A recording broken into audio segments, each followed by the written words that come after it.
The sound of distant drums once signaled unity across the African savanna. Today in Ouagadougou, it is the sound of restless voices echoing through the streets, a city caught between hope and history. Mothers clutch their children tightly as they walk past posters of a young leader who has become both a symbol of courage and a question mark for the future. Ibrahim Traoré. At just 36 years old, he commands a nation of over 22 million people, a country that has endured coups, colonial exploitation, and decades of promises that never turned into progress. But why does this moment feel so different? Why does it feel like the very soul of Africa is on the line? Burkina Faso is no stranger to hardship. For decades, the country has been a pawn on the global chessboard, its gold and resources extracted while its people remained among the poorest in the world. Entire generations grew up watching foreign soldiers patrol their soil, foreign companies control their mines, and foreign diplomats dictate what independence should look like. True sovereignty was always spoken of, but never truly lived. And then came Traoré, bold, unapologetic, and willing to dismantle the old playbook. From the day he took power, his message was clear. Africa must belong to Africans again. His decision to expel foreign troops, reclaim control over mineral wealth, and challenge the legitimacy of long-standing regional organizations was nothing short of a political earthquake. But in doing so, he didn't just challenge the status quo. He declared war on decades of dependency. Yet this fight is not without its dangers. Each bold move sends shockwaves far beyond Burkina Faso's borders. For every supporter who sees him as a savior, there is a skeptic who fears he's leading his country into isolation or worse, chaos. And that fear is not unfounded. Across the Sahel, extremist groups linger in the shadows. Foreign interests remain deeply entrenched, and the machinery of old alliances is still grinding. For the people in the markets of Ouagadougou, these aren't abstract questions. They are everyday realities. A farmer named Isa told a local radio station, "I don't care about big speeches. I care about feeding my family. If this new path means peace, we will walk with him. If not, we will all pay the price." His words echo the tension in countless households. Can a leader driven by dreams deliver the stability his people desperately need? But Traoré isn't playing a short game. His vision, some say, is nothing less than a new African order, one where nations stand on equal footing with global powers, where natural wealth fuels local prosperity, and where security is shaped by Africans themselves, not dictated from Paris, Washington, or Brussels. Lofty goals, yes, but in the heart of Burkina Faso, they are more than ideals. They are survival. So here's the question that hangs in the air like a storm cloud. Is Ibrahim Traoré the hero Africa has been waiting for, or the risk that could unravel an entire region? Before you answer, consider this. History has shown that those who challenge entrenched systems rarely walk away unscathed. Yet history is also written by those bold enough to try. If this story moves you, if you believe Africa deserves to rise on its own terms, stay with us. Because what comes next will change everything you thought you knew about power, independence, and the future of an entire continent. But the real story begins with a confrontation that stunned not just Burkina Faso, but the world. And that's where we're headed next. In the heart of Ouagadougou, tension hung in the air like a heavy storm cloud. The streets were quieter than usual, except for the occasional rumble of military vehicles cutting through the early morning silence.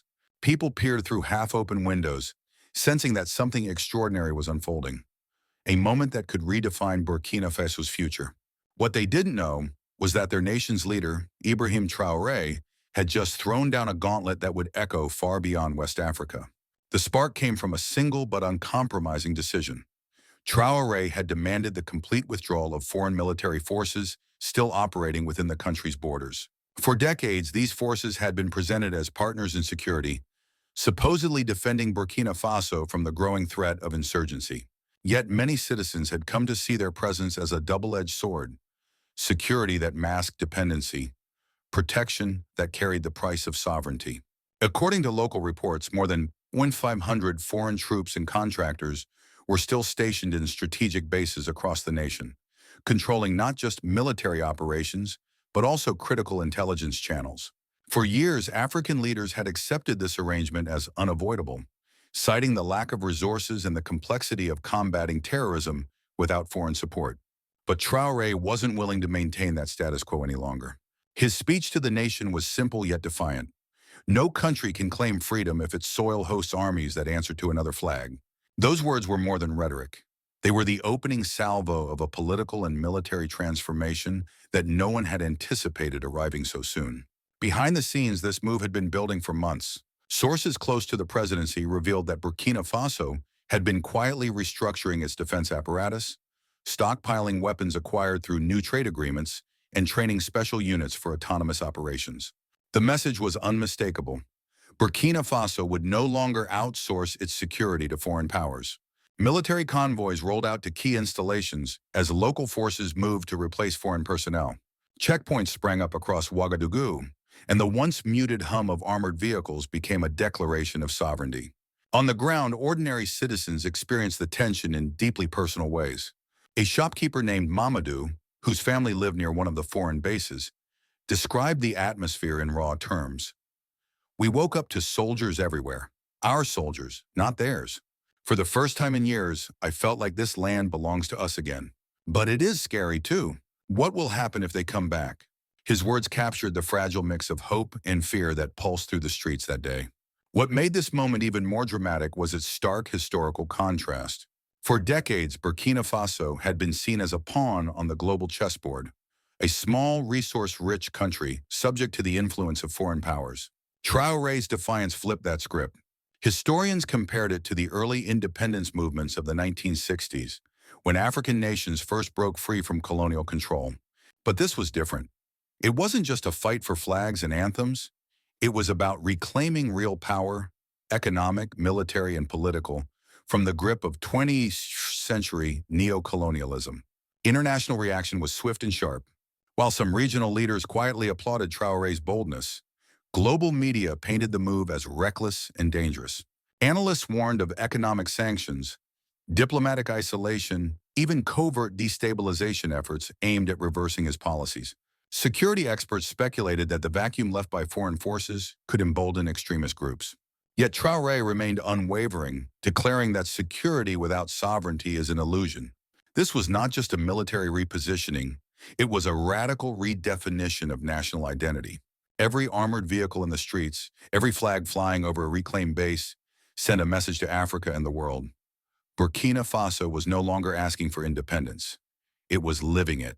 But as convoys moved deeper into former foreign-controlled zones and news of troop withdrawals spread, one question loomed over the continent. What unseen forces will strike back against this challenge to the global order? The atmosphere inside the African Union headquarters was tense. Delegates in tailored suits sat in polished leather chairs, expecting another scripted meeting filled with ceremonial speeches and diplomatic pleasantries. That illusion shattered the moment Ibrahim Traoré stepped to the podium. His presence alone was enough to command silence. No teleprompter, no carefully prepared script, just raw conviction and a handful of facts that would cut through decades of excuses. He began with a statement that landed like a thunderclap. How can we speak of sovereignty when foreign military bases remain across our soil? How can we claim unity when we cannot even secure our own people? His voice echoed through the chamber, each question stripping away the layers of pretense the AU had spent years constructing. The cameras captured everything, the stiff smiles fading from the faces of veteran diplomats, the uneasy glances between leaders who suddenly seemed like students being lectured by their own history.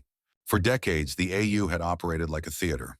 Leaders came, read statements, posed for photos, and returned home without making real progress. That script ended today. Traoré refused to dance around the truth. He held up stark statistics. Burkina Faso's gold revenues staying inside the country for the first time in decades, foreign debt reduced without IMF conditions, mining operations controlled by local companies, and security achieved without foreign boots on the ground. The numbers were irrefutable and humiliating. To make his point even sharper, Traoré turned to a series of images on the screen behind him. They weren't polished infographics. They were photographs. Farmers in Burkina Faso cultivating newly reclaimed land, children returning to schools that had reopened after foreign forces left, women running local businesses with profits from resources that used to leave the country. These were not theoretical promises, they were living proof. The room shifted from tension to outright discomfort. A delegate from a major West African nation tried to interrupt, waving the familiar banner of regional complexity. Traoré didn't flinch. "Complexity," he said calmly, is the word we use when we have no courage. The remark drew audible gasps. For a moment, the room felt less like a diplomatic forum and more like a courtroom, where the accused suddenly realizes the evidence against them is overwhelming. Outside the chamber, news traveled fast. On the streets of Ouagadougou, crowds gathered around radios and smartphones streaming the speech. A retired soldier named Adama, who had lost two sons to insurgent violence, spoke through tears. For the first time, someone is telling the truth in front of them. For the first time, I feel hope. In Bamako and Niamey, similar reactions erupted. Hashtags supporting Traoré began trending across African social media platforms. International journalists scrambled to push live updates. Headlines read, Burkina Faso leader confronts AU, calls out decades of failure. The footage of AU officials shifting uncomfortably in their seats became the clip of the day. Analysts on global news networks struggled to process what they were witnessing. A young African leader dismantling the legitimacy of an entire organization in real time. What made this moment historic wasn't just what Traoré said, but how he said it. There was no aggression, no theatrics, only an unshakable certainty that the age of excuses was over. His calm demeanor made every word hit harder. Delegates who were used to applause after their speeches now sat in stunned silence, realizing that history would not remember their titles or their protocol. It would remember their failure to answer the simplest of questions. And then the final blow. Burkina Faso has done what you said was impossible. So, tell me, what is your excuse? The question hung in the air like smoke after a fire. No one moved. No one spoke. The only sound was the faint clicking of cameras capturing a moment that would redefine Africa's political landscape. But while Traoré's words electrified millions, they also ignited a storm behind closed doors. In quiet conversations that followed, AU officials whispered about disciplinary measures and containment strategies. External partners, alarmed by Traoré's defiance, began sending urgent cables to their embassies. The ripple effects were already spreading, but to what end? Will the African Union attempt to silence this bold voice? Or has Traoré already sparked a movement too powerful to stop? When the dust settled after Traoré's dramatic confrontation with the African Union, the ripple effects began to spread across every corner of Burkina Faso. Streets that had been tense with uncertainty slowly filled with whispers of hope. Yet underneath that optimism lay a current of fear of what might come next. For ordinary families, the question was simple. Would this bold stand bring peace and prosperity or plunge their nation into chaos? The immediate impact was economic. With foreign contracts canceled and international partners reevaluating their positions, Burkina Faso faced what some predicted would be a financial freefall. But instead of collapsing, something remarkable happened. Local industries, long overshadowed by multinational corporations, started to breathe again. Within months, small-scale mining operations owned by Burkinabe cooperatives reported a 15% increase in revenue. Farmers in the Sahel region, who once watched most of their harvest profits vanish through unfair trade terms, were finally selling their grain at prices that allowed them to send their children to school. For the first time in decades, the promise of economic independence felt real, not rhetorical. Yet progress came with a cost. In the capital, Ouagadougou, prices for imported goods surged by nearly 30%, forcing many families to make painful choices. One father of three, Jean-Baptiste, shared his story in a local interview. We support what our president is doing. For years, foreigners took our gold, our land, and gave us nothing. But now, every day is harder. Rice costs more than I ever imagined. My wife says we can manage, but for how long? His words echo a truth Traoré himself acknowledged. Sovereignty has a price, and not everyone is ready to pay it. Politically, the landscape was shifting in ways unseen since the country's independence movement. Traoré's popularity among the youth soared. Social media was flooded with hashtags praising his defiance. At the same time, whispers of discontent grew louder among older political elites and regional power brokers. Analysts warned that this internal divide could become explosive. Several former military officers, many with ties to foreign governments, are rumored to be regrouping, quietly courting disaffected factions within the army. Could Burkina Faso withstand another coup attempt? No one can say for sure, but history suggests that bold leaders rarely walk an easy path. International isolation added another layer of complexity. The African Union, embarrassed and defensive, began closing doors that were once open. Development funds slowed and regional trade talks stalled. In response, Traoré doubled down on forging new partnerships with Russia, with Turkey, even exploring deals with South American nations. These moves brought temporary relief but raised alarm bells in Western capitals, where officials fear a growing rift between Africa and its traditional partners. For the average Burkinabe citizen, these geopolitical maneuvers matter less than the daily reality of survival. Parents still wonder if their children will find work. Villages near the Mali border still brace for terrorist attacks despite recent military gains. Hope is real, but so is hunger. And as faith in Traoré grows among some, others quietly ask, what happens if he fails? Will Burkina Faso stand stronger? Or will the country be left isolated and vulnerable in a world that rarely forgives independence? The political stakes are monumental. A successful Burkina Faso could inspire a domino effect across Africa, challenging decades of dependency. But a failure would not only devastate its 22 million citizens, it would send a chilling message to every nation daring to break free from foreign control. The question now is not just whether Traoré can deliver, but whether Burkina Faso can endure the storm long enough to see the dawn of true sovereignty. And yet the greatest uncertainty lies beyond its borders. How will the world respond as Burkina Faso rewrites the rules of African politics? And what role will America play in shaping that future? Will global powers step in to stabilize the region? Or is Burkina Faso walking alone into the storm? While Burkina Faso was making bold moves under Traoré's leadership, the eyes of the world turned sharply toward this small West African nation. International observers, especially from Washington, began to weigh the consequences. For the United States, Burkina Faso's defiance of old systems raised both caution and strategic interest. The Sahel region is already one of the most fragile zones on Earth, a corridor where terrorism, migration, and great power competition intersect. America, long concerned about extremist groups gaining ground, could not ignore a shift that might either stabilize the region or plunge it further into chaos. News outlets in the U.S. reflected a divided tone. Some hailed Traoré as a symbol of African independence, while others warned that he might align too closely with rival global powers. Commentators on major networks asked, if Burkina Faso can assert control over its resources and security, will other African nations follow, leaving the West with less influence in a continent rich with minerals and vital trade routes? European nations, particularly France, faced even greater embarrassment. For decades, they held deep economic and military influence in the Sahel.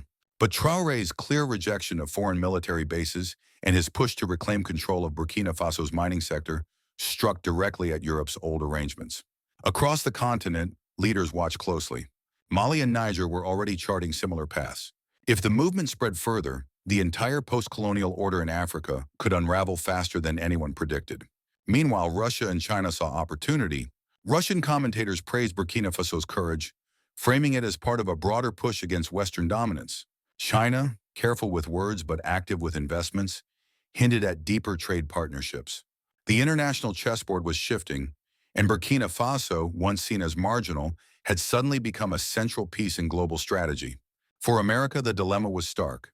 Should it try to contain this wave of African sovereignty, risking a backlash from younger generations of Africans who increasingly distrust Western motives?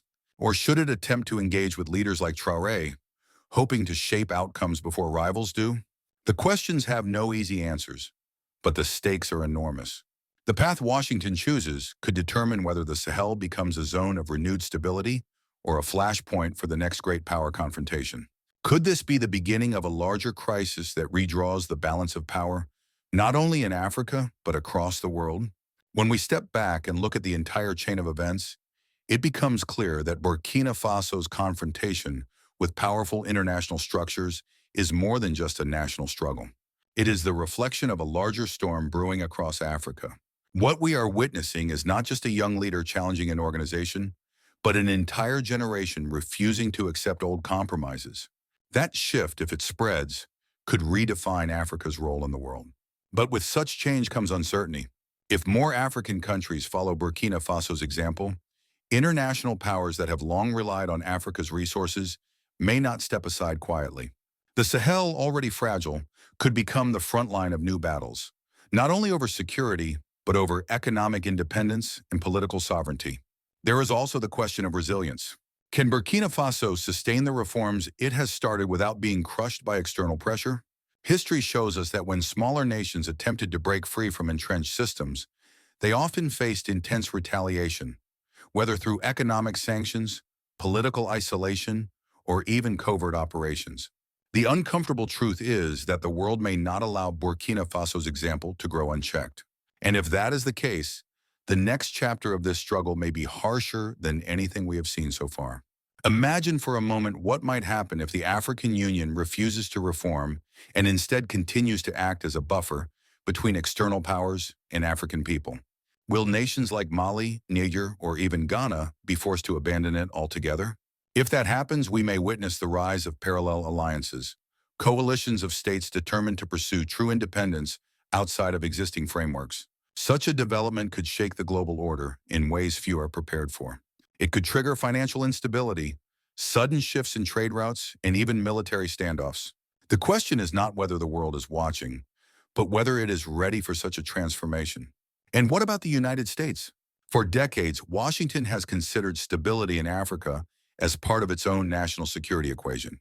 Instability in the Sahel threatens not only African nations, but also global counterterrorism efforts and the balance of energy markets. If Burkina Faso's path inspires others, U.S. policymakers will be forced to choose.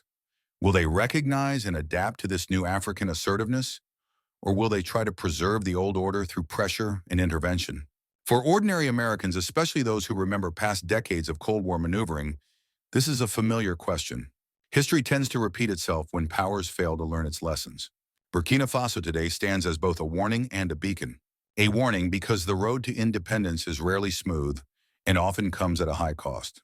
A beacon because it shows what courage and conviction can achieve even against overwhelming odds. Ibrahim Traoré is not just testing the limits of his own country's strength, he is testing the patience of a global system that has long thrived on Africa's weakness. The outcome of this test will affect not only the Sahel, but the entire continent and, by extension, the world. So here is the question we must leave hanging in the air. Is Traoré the hope of Africa's future, or the spark of a conflict that could consume it? The answer lies not just in political strategies, but in the choices of millions of Africans who must decide whether to stand with him or to remain within the old structures. If this story has stirred something inside you, take a moment to reflect. Think of the values that built strong families, strong communities, and strong nations. Justice, dignity, faith, and sacrifice. If you believe in those values, then you understand why this struggle matters. Share your thoughts, speak your truth, and do not remain silent. These conversations shape not only the future of Africa, but also the conscience of the world. And as we close, let us not forget, Africa is more than a continent of resources.